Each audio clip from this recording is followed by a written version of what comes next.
Welcome to Exhausted Sparrows Unite. I'm your host, Krista Jones, with my co-host, Chantel Schaefer, and we get down to the nitty-gritty, the real, authentic us. Have you ever noticed that sometimes inside your head, it definitely doesn't sound like a cheerleader? You're not saying things like, you've got this, don't screw up. You're saying things like, I'm not good enough. Why do I even bother? The voice is loud, it's familiar, and we stop questioning it because I think sometimes we think it's really our voice, right? But here's the truth. It's not our voice. It's a liar. It's that invisible bully that robs us of confidence and joy and even our peace. And worst of all, we've been carrying it for so long that it's dangerous. It's chaotic. We're not just living with this inner critic. Now we're trying to survive with it. And we can relate to this. Chantel and I talk about this all the time. So we're going to pull the voice off, the mask off of that voice, because we know it's not ours. We're looking at what it does to our brain, our body, and our future. And most importantly, we're going to learn how we take the mic back, because you were never meant to be your own worst enemy. I have that song playing in my head right now. Which one? That I am my own worst enemy. Chantel just put a playlist together. We had to put a playlist together for this Ragnar race that we're doing. And I will say she has very eclectic taste. She's all over the place. That's me. I do like that song. And if we are ever on, name that tune, or I need a tune really quickly, you might win. It's like a constant jukebox in my head. I can pull out a song for pretty much anything. Yeah. Yep. All right. Well, if you'd like to sing it, maybe you could sing it in the outro. I don't know. Because I don't know if anybody wants to hear that. I mean, but they do, because that's kind of the theme today, that we are our own worst enemies.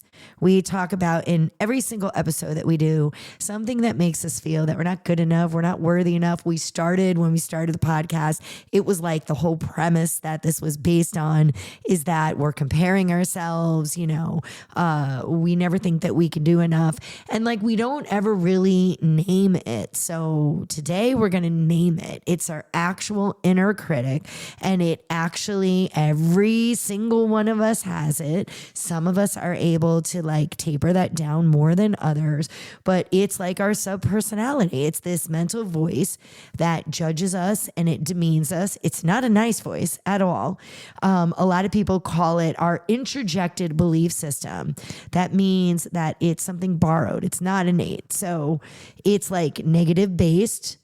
And most of us have these thoughts at least 76 times per day in some way. How do you measure that? Well, I don't know how you measure it. I'm guessing people are like hooked up. This is according to the American Psychological Association. I'm guessing like with this study, people are like hooked up. And I would think, as we're going to get to, when you're criticizing yourself and negative thoughts are going on in your head, your brainwaves, like it's probably stress indicators, fight or flight. We talk about that all the time. Like they're probably just hooking you up to something and seeing how many times in a day, like you're in distress. It sounds like it would be very colorful. I feel like there would be a lot of action on that screen. I'd be like, oh, look, Chauntel, she's at it again. And she's in the grocery store. What do you think her negative thought is right now? She can't pick out the mayo. Oh, I'm terrible at picking produce. Oh, Yeah, like is that a thing? Yes. Okay, tell me more about this. I mean, before we even go any further, your inner critic says you suck at produce picking. Yeah, I just don't pick good produce. My husband, excellent. Like he can pick the best citrus fruit out of the entire box of citrus fruit. So Lemons, limes. Does your produce wilt quicker than his? Yes, it's usually spoils? bruised, or I don't catch the moldy strawberry in the, in the container before I bought it. And yeah. So yeah, that's my negative thoughts in the grocery store. I can't pick produce. So your inner critic, right, is like this mixtape of like a million other voices. It's like our personality disorder, right? It's like, when you have 5 or 6 different personalities and Thelma, Louise, whoever they are in your head. I mean, they do say, that you should name them. That is one of the tools that we'll talk about that in a minute. We'll get there in a minute. We're not even there yet. That sounds like illness. We are first establishing that the fact that we even have 70 negative thoughts during the day about ourselves is mind-blowing to me. I think, though, some of us are just really good about kind of, trying to damper it as it comes up. But that is a lot of thoughts in one day to have about ourselves. And that is really sad that we can even pick apart 70 different times of the day that we're like, you're so stupid, or, whatever we're saying to ourselves. That's Thelma. What's the name of that one? That's Thelma? That's Thelma. I don't like That's Thelma. how she talks. She talks like that. No, I have no idea. But your inner critic is what really it's important that we identify it and that we talk about it, because it is often what stops us from doing anything and everything, because we're afraid, because we already think we're going to fail. Right. So it costs us a lot of different things, right? Our mental health is something, right? Because self-criticism is absolutely correlated with things like depression, anxiety, eating. Eating is a big one, right? When you're depressed or you're like, I'm never going to fit in those pants. I mean, there are, 2% of the world that go, well, let me, just start a training program. The other 98% just give up and go, just give me the crumb cake. Right? I am the 98%. I know. I am usually the 98% too. But the older I'm getting, I am realizing that I really have to get focused, because I want to be able to, pick up my groceries, get myself off the ground if I fall. I mean, I'm at 50, I'm not 90. But what I'm saying is this is the thing I'm thinking. And I have to cough because wait. Excellent. Excellent. Krista Jones is excellent at getting up off the floor. Oh my gosh. Are you going to tell the story? I am going to tell the story. Okay. Well, first of all, I have been, working out for quite a long time. And one of the things that I'm pretty good at, because I'm short, I think that's why, is burpees. So, now you can tell the story. So if you don't know what a burpee is, it's awful. In theory, you throw yourself chest down to the ground, and face then flattened by whatever you're throwing yourself on. Pop back up. Right. So that's in theory a burpee. Quickly. Face down to the ground and then back to standing. And you jump at the end because you're excited. So we're running the half marathon in Disney, which is very congested. A lot of people, a lot of stuff going on. 30,000 people. Way Awful. too many people. Way too many. Krista Jones goes down. Wait. And all I can think is, this is a stampede. First of all, we were in the middle of a tunnel. There was people all around us. And I knew I was going down. I was trying to balance. And it was like a dance, right? And then I went down and Chantel is watching me. This has plenty to do with the inner critic. She is watching me as I go, and there's nothing I can do. And I am literally on the ground for 0.001 second. And I am like, I am going to get crushed. It was the fastest burpee I've ever done. It was amazing. It was amazing because it was like that slow motion fall. And I was like, no. And then all of a sudden, hands to the ground, standing. Oh my gosh. It was incredible. And then I'm like, I'm okay. Nobody around me cared but Chantel. She was dying laughing. I was like, laughing after I knew you were okay. Yes. And then you did say all this exercise is paying off. And I, in my inner critic moment, because a lot was happening there, I was like, you're the thing. Oh God, I can't even talk right now. I think I'm tired. Plus, we were cutting hot peppers in the back. This is my ADD. We'll talk about that in a minute. And so I'm also choking as I'm laughing. I was like, you didn't train good enough. How did you not? Like, my inner critic had about 70 different thoughts in that 10 seconds it took me to fall. Instead of like, you've got this. I never once said you've got this. And you had it. I mean, maybe I would have had it if my inner critic wasn't so critical.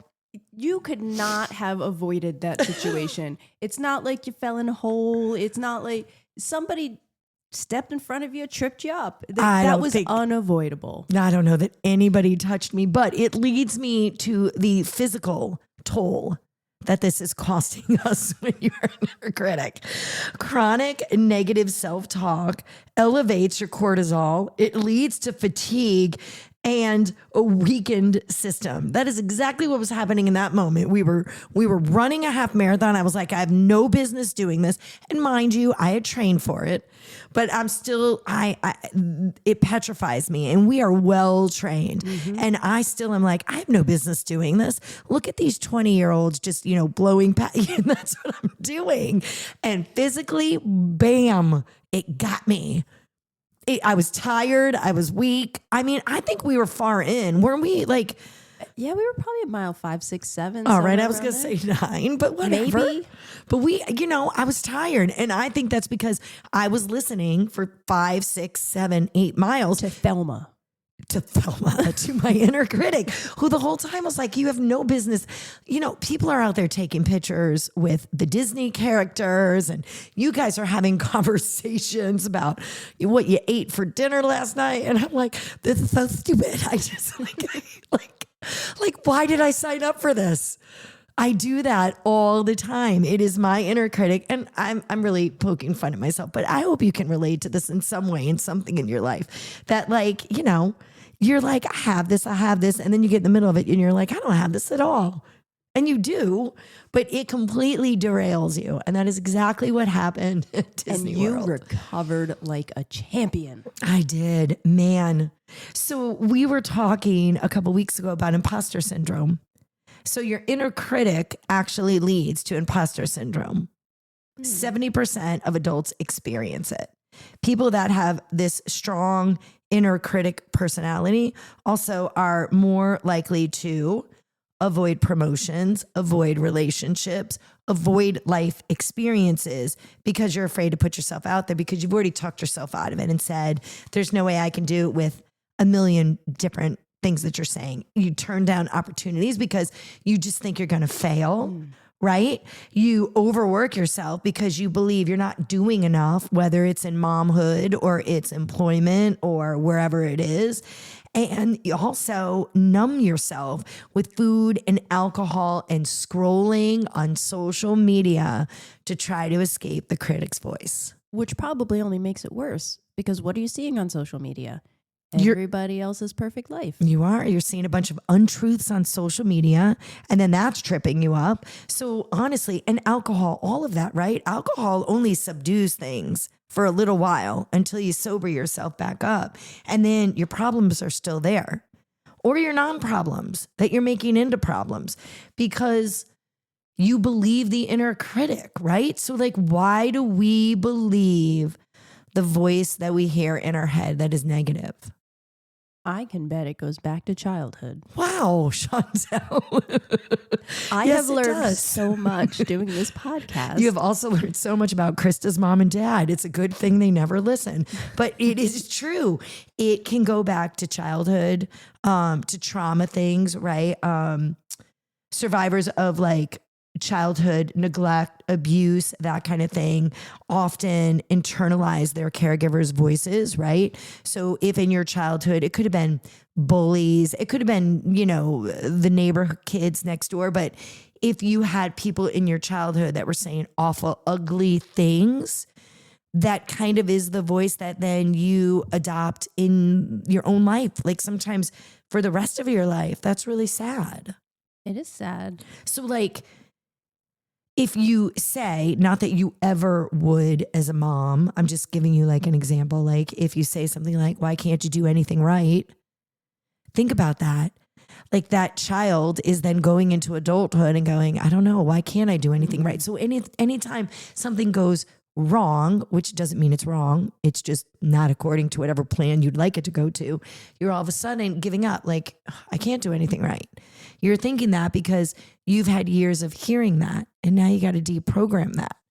And that's why you and I are always saying our voices matter as moms, as bosses, leaders, as friends.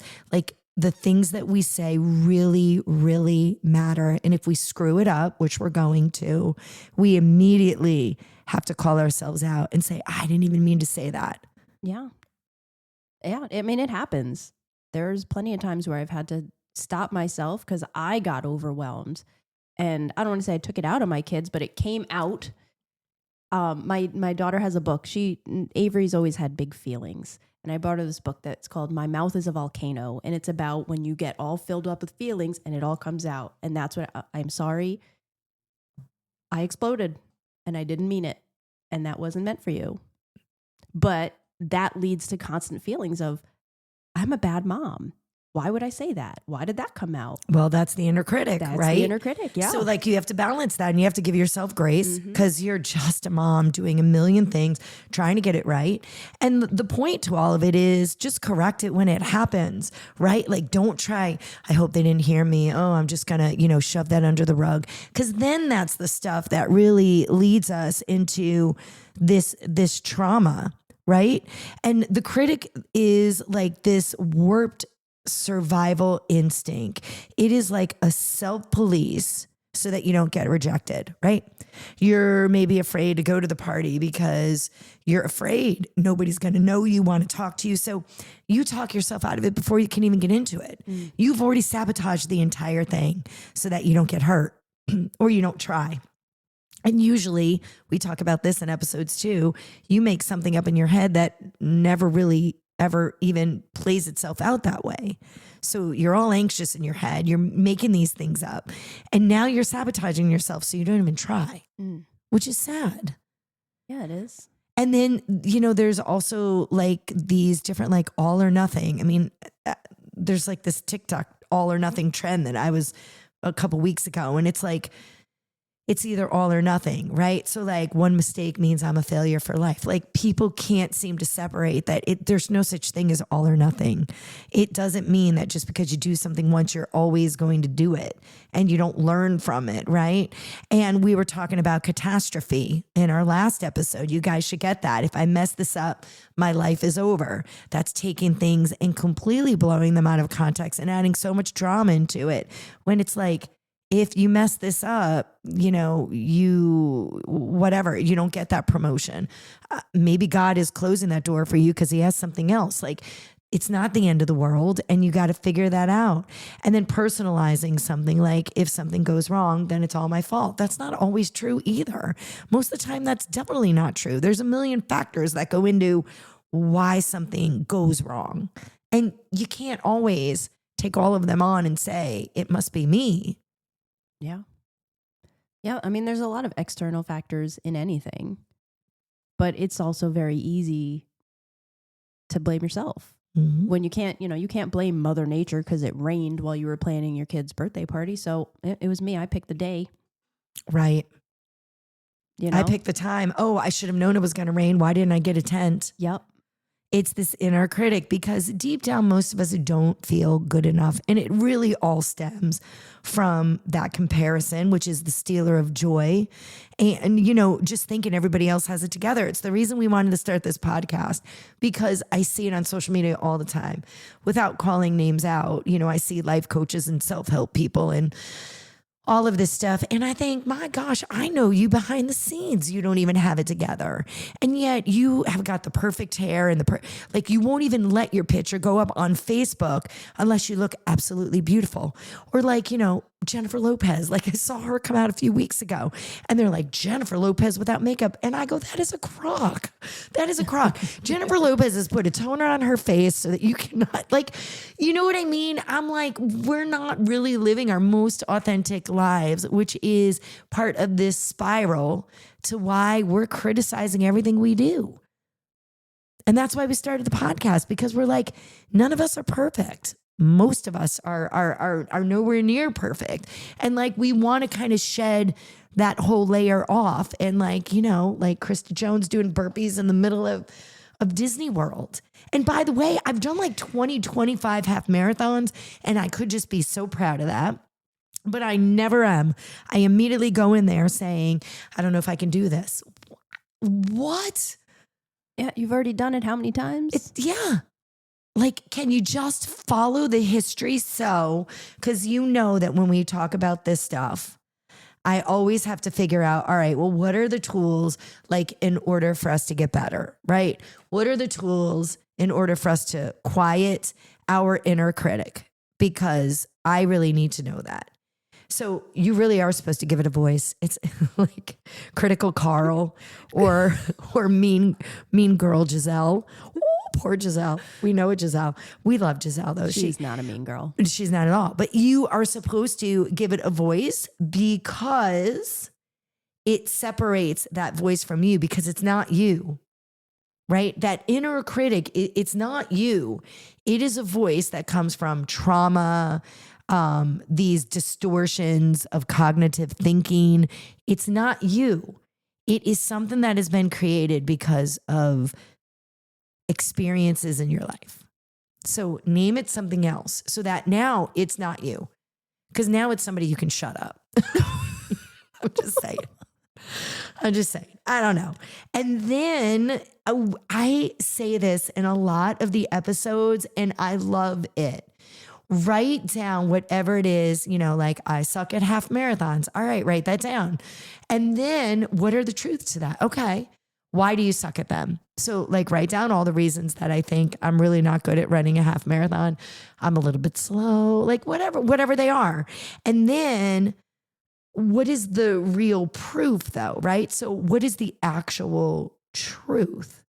That you are faster than everybody sitting on a couch. That is true. There you go. That you've done 10 different, half marathons in your life and you're still kicking. And burpeeing through your marathons. Honestly, I feel like that's like a CrossFit workout. I should get a medal. You really should. But that's what I'm saying. So like when you write all of this stuff down that you're criticizing about why you don't deserve that promotion and you're not going to even try, like what really are the truths? Like, are you really that bad at the job? Does your boss like you for the most part?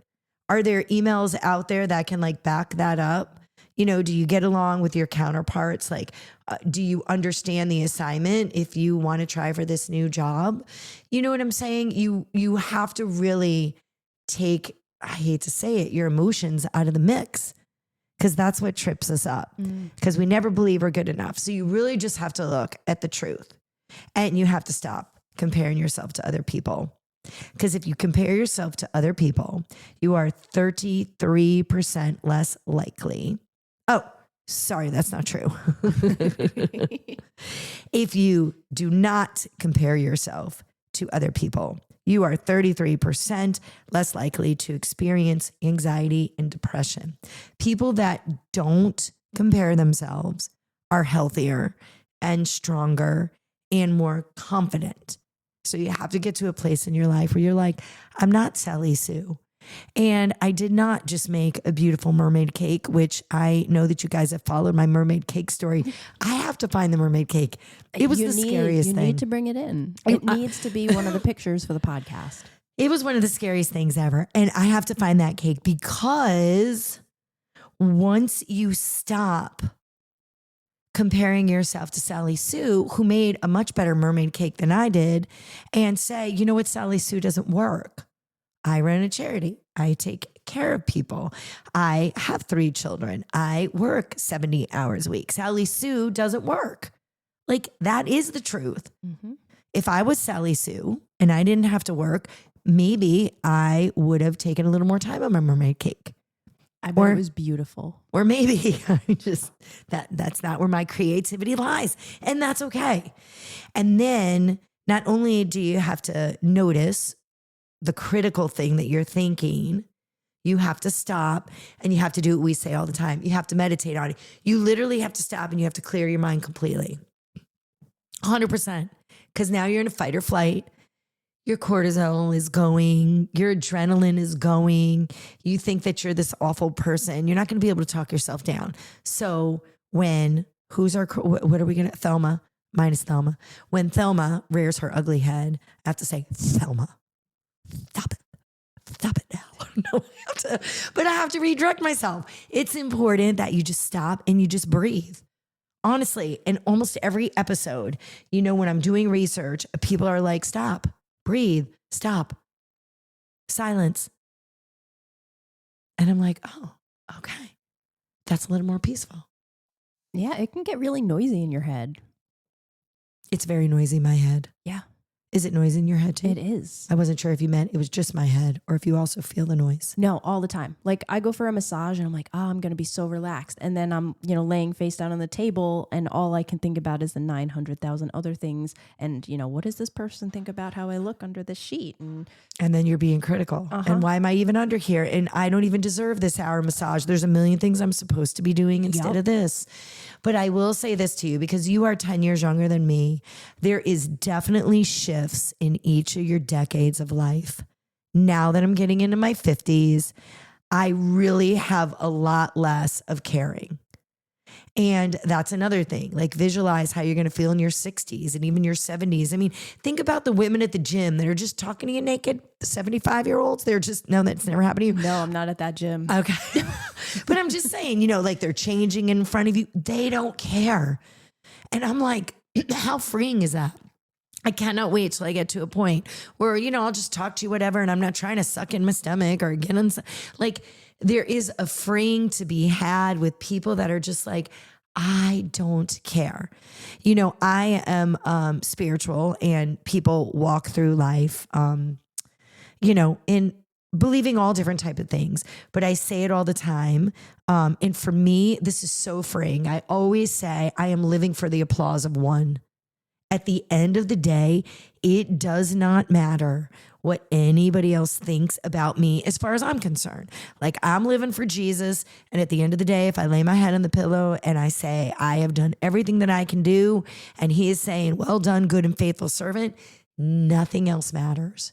So that may not be the place that you're in, but think that through. Like at the end of the day, nobody is living your life. You have to live your life. It does not matter what anybody else thinks, but it matters what you think. And it matters if you're critical about yourself. You have to be kind to yourself, Chantel. That's the t-shirt. You have to be kind to yourself. Oh, I wanted something with Thelma and the burpees.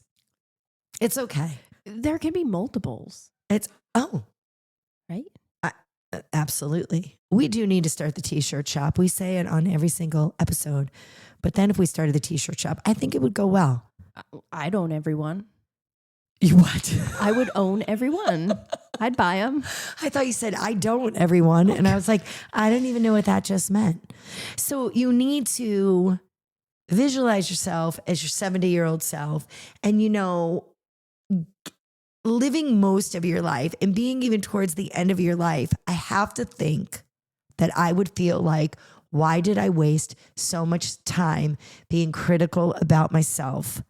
And the job, I was just trying to do my best. Most people at the end of the day are just trying to do your best. And that's all you can say at the end. Like, was I trying my best? Yeah. Well done. Should I step outside my comfort zone? Of course. Yes. What is the worst thing? Let's make it catastrophic. What is the worst thing that's going to happen if I step outside my comfort zone and I try for that? Like inner critic in me, we need to subdue that inner critic. And I think more and more it comes out. We don't. We're in a society that is stuck on social media.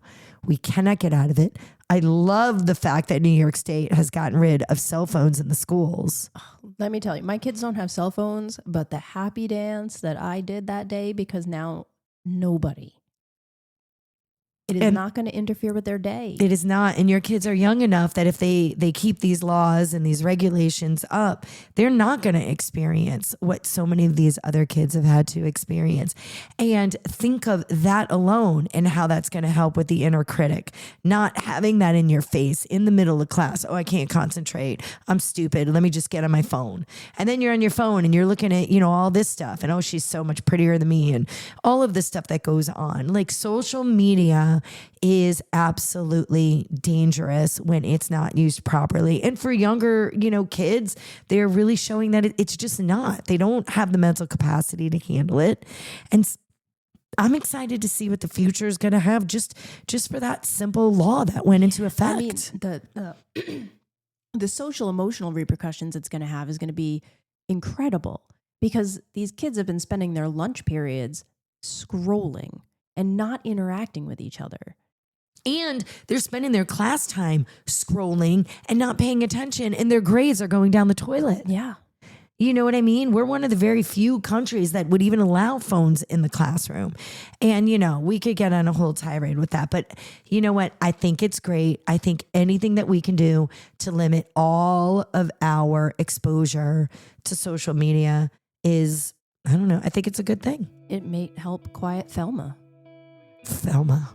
I'm working on it. Yeah. I'm working on it. Let's put Thelma in the closet. All right, Thelma, off you go. That inner critic that has been yours probably for decades. Like, I get it. It's going to be a hard thing to let go of. It sounds like maybe it's because you grew up with it. I don't know. Here's the truth, though. You shouldn't be a critic to yourself. Everybody, I'm only coughing because hot pepper jelly was made here about a half hour ago. So what if the next time that you heard you're not enough, you answered yourself back and said, yeah, I really am. You don't owe anyone perfection, and that includes yourself. And you shouldn't punish yourself when you're not perfect, because you're not supposed to be. What you're supposed to be is giving yourself a little bit of grace. That voice inside your head, I'm really praying for you that it gets a whole lot quieter now. Until our next Exhausted Sparrows Unite, be kind to yourself and each other.